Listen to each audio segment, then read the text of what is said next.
even if the patient comes to you with a MRI report of the shoulder showing some sort of pathology, do not come to the diagnosis of the patient having a shoulder problem. Still keep your minds open to investigate and further diagnose the patient for a cervical pathology. So anyone has any questions at this moment?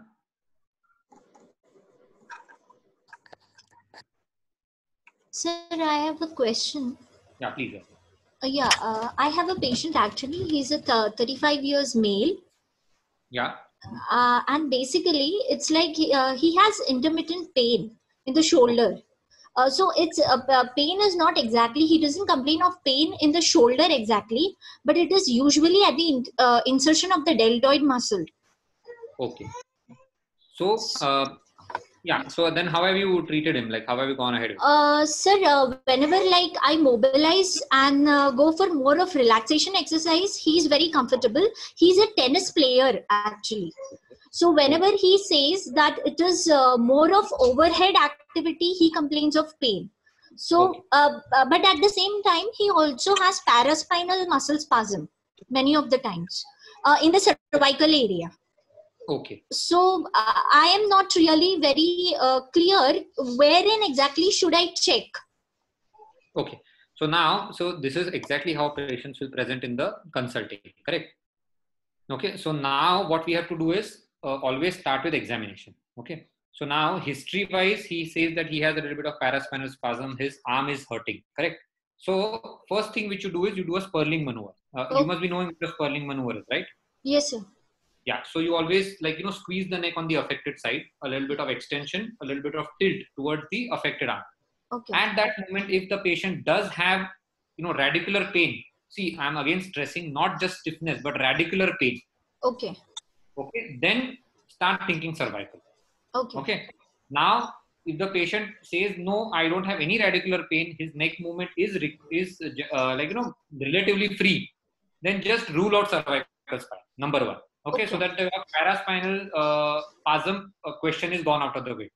Okay. Then he is more or less a shoulder patient. Okay. Correct. Okay. Now the shoulder patient complaining of pain in the arm. So there's only one muscle in the body, which or in the shoulder, which basically begins in the shoulder and extends up to the elbow, and that is the long head of biceps. Yes. So next time when he comes to you in the consulting, always do one thing: place your thumb over his long head of biceps. Okay. I'll just show you the position which I do it in. So this is my position. I always keep the elbow close to the body, arm in slight external rotation. Yes. Use my thumb and palpate the patient over the bicipital groove. Okay. Okay. Yeah. Specifically do that for the patient because he's a tennis player. He will be performing a lot of forehand smashes. Yes. Yes, he Correct? does. So, Yeah. Yeah. So there is a very high probability he will be having overhead, stretched his shoulder to sort of gain that kind of extra lever arm to make that shot. And what are you going to stretch? You're going to stretch your long head of biceps. Okay. Okay. So next time, just palpate his long head of biceps. And if the long head of biceps is painful, then what do? You always examine for the contralateral side. Okay. Never forget that. Do not just check his biceps, but check his biceps on both the sides. Okay. Yeah. Okay. Ask him to find, notice a difference in both the sides. Okay. If the patient comes back to you saying that yes, my right is more painful than the left, then come to the diagnosis that yes, the patient has a bicipital pathology. Okay. Okay. Which is also going to present as maybe deltoid stiffness, a little bit of pain along the scapular fossa, because it's not just the biceps as I said earlier, it is going to be his subacromial space which is affected. Okay. Okay. Okay. Then focus your ultrasound or your IFT towards the biceps, and then you guys are better or experts in how to treat a bicipital problem. Yeah, sir, one more thing related to it is like whenever he comes for session, he has more of a slouched posture on which I have worked a lot. And now it has come to somewhere he has a neutral posture. Initially, he had more of a humpback. Okay. So could that be one aggravating factor to it? So, I mean, agreed. I mean, this is going to cause slouch posture is going to cause problems, but usually that problem is not going to be related to his arm. Okay. So always remember that may either lead to some kind of back problem some kind of a maybe neck problem, but usually only one side and only arm is mainly related to his sport or maybe overexertion while playing the particular sport. Okay. So correcting the posture is definitely important from all perspectives, Right. but we are trying to deal with one particular pathology he has. Right. Thank you, sir. Yeah, sure. Any more questions? So, as you said, your patient had cervical spondylitis as a spondylitis as a symptom, right? Yes. Yeah. So there was no radiating pain in your patient. Yes. She had radiating. No. You're asking me a question, is it? So Yeah. surprisingly, the patient presented to me very typically with, being diagnosed as shoulder problem. So, a lot of times what happens is when some doctor diagnoses a patient with a particular pathology, the patient also starts thinking on those lines. So, even if the patient had some kind of a pain along the arm, but she was not exactly giving a proper history of having numbness in the fingers. Okay. But when probed, when probed and when ultimately, because even I started when the patient presented me with an MRI of the shoulder and already had sent me reports on the WhatsApp, and I had started thinking that is it a shoulder pathology to begin with? So my investigation or my examination also had started to proceed from the shoulder direction. But then when I realized that her sitting posture in my consulting itself is something like this, it can't be a shoulder problem because a patient with a shoulder cannot lift and be comfortable with it. Then on further probing, I again went back to the history. I am not going to be perfect in examining every patient, but I'm going to learn along the way. So based on what I decided that, this doesn't look like shoulder. So I have to go ahead and see if I'm missing something. So see, I'm being genuine here, and I'm just whatever happens in the consulting is what actually happens. So the patient is having some kind of a cervical pain. And then when I tried to do some Sperling maneuver, she had some symptoms. Why was it a mixed picture? Because her shoulder report wasn't wrong. She did have a partial thickness tear. So it was a mixed picture where the problem in the shoulder did exist, but that was not as severe as the cervical spine. So ultimately, she had to be treated for both the problems, but cervical always has a priority. Okay. Yes. So always remember, when a patient has cervical spasm, stiff neck, but with concomitant shoulder problems, forget the shoulder, treat the spine first. Okay. Okay. Sir, So, many a times supraspinatus pain is minimal and it doesn't usually interfere in the activities, in the ROM. Yes. But Yes. we usually as physios treat this case symptomatically for pain and then strengthening the supraspinatus muscle. So then how Yes. do we guess that the tear is, worsening without any investigation? It's not getting better, it's getting worse. Yeah. So number one is it's difficult thing to just assume that the tear is not worsening.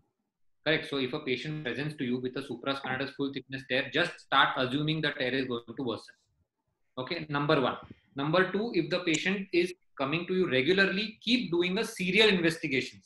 Ask the patient that you are going for a conservative treatment. We don't mind, but make sure that you get investigated. May not be with an MRI, but at least with an ultrasonography checking the size of the tear. Number two, if the supraspinatus tear is associated with subacromial bursitis, then the patient is going to present with a painful shoulder. Okay. Okay. So don't ignore the pain in the shoulder, because pain will eventually lead to stiffness as well. And then the problems will keep on compounding. Okay. Okay. So then start explaining it to the patient that, look, till the time it was just a plain supraspinatus tear without any bursitis and pain, you were dealing comfortably with it. But now once it has started developing complications, take it seriously. Maybe go ahead, show an orthopedic surgeon or a shoulder surgeon, and then start treating it accordingly. If there is a requirement for surgery, undergo the surgery, but don't complicate it when you go to a surgeon. Don't present to a surgeon with supraspinatus tear plus stiffness, because that is going to lead to added procedures in the surgery, like added steps to be taken. Okay. Okay. Thank you, Okay. sir. Yeah. So anyone, or should I proceed? Anyone else? So my question is regarding that asymptomatic patient, no shoulder pain. He was hospitalized for some other condition, gastrointestinal infection. Before that, she had no pain. She was hospitalized for 3 days, and then she presented with severe shoulder pain resembling like rotator cuff injury. And patient was saying that because of IV, she had this kind of pain after 3 days of hospitalization, and her muscle power was around 2 plus. So what could be the cause of that? So if you ask me, a shoulder pain will not present in 3 days. Okay, rule out shoulder pain if a patient presents in 3 days of acute worsening symptoms. So usually I always tell the patient that shoulder pain patients never present to you in the first 15 days. I mean, this is just a generalized observation. I'm not, I mean, don't quote me on percentages, but what I'm trying to say is IV line can lead to thrombophlebitis. It may lead to some sort of pain along the arm. The patient must have kept the shoulder in a very odd position while receiving treatment for, while she was having some kind of an intravenous fluids going on. The third reason may be the patient did not keep her head in a proper position and must have developed cervical spondylosis.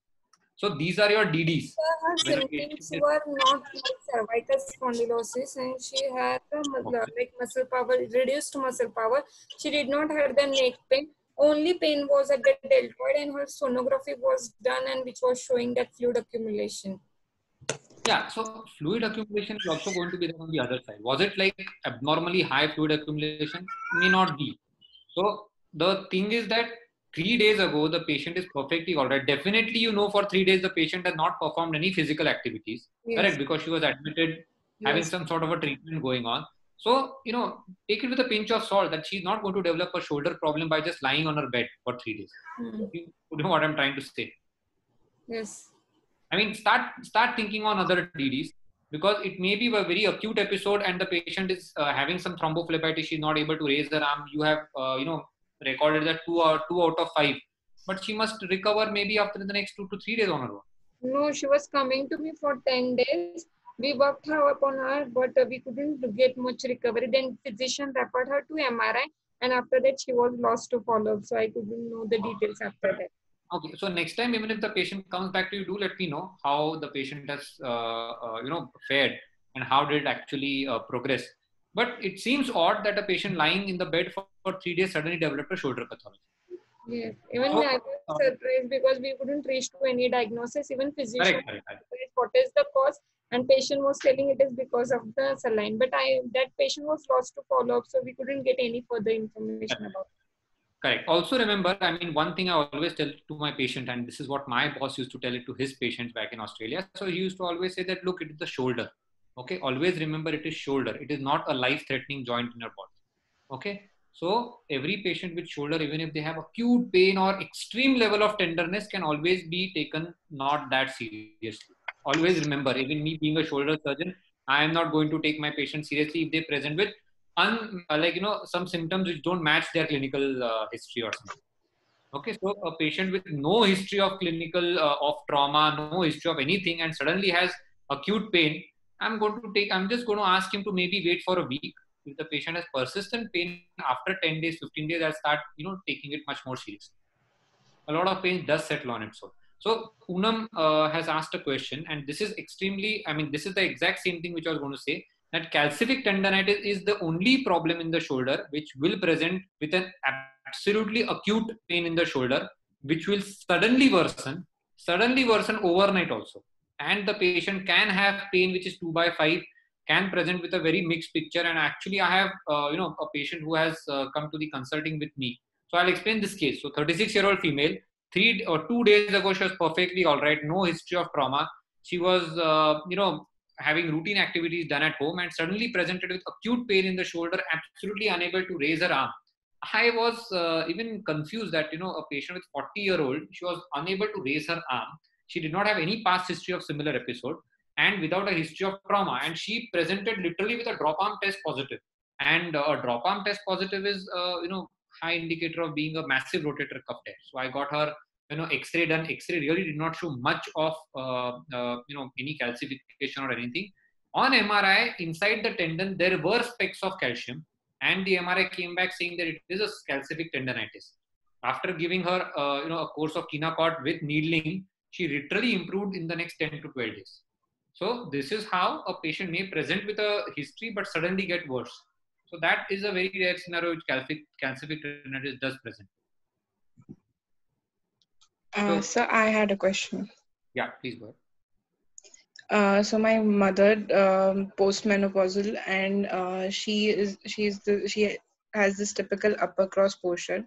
And she used to work as a clerk last year till Jan, and she had this supraspinatus tear. Earlier, it didn't present as a tear, but she had the supraspinatus pain.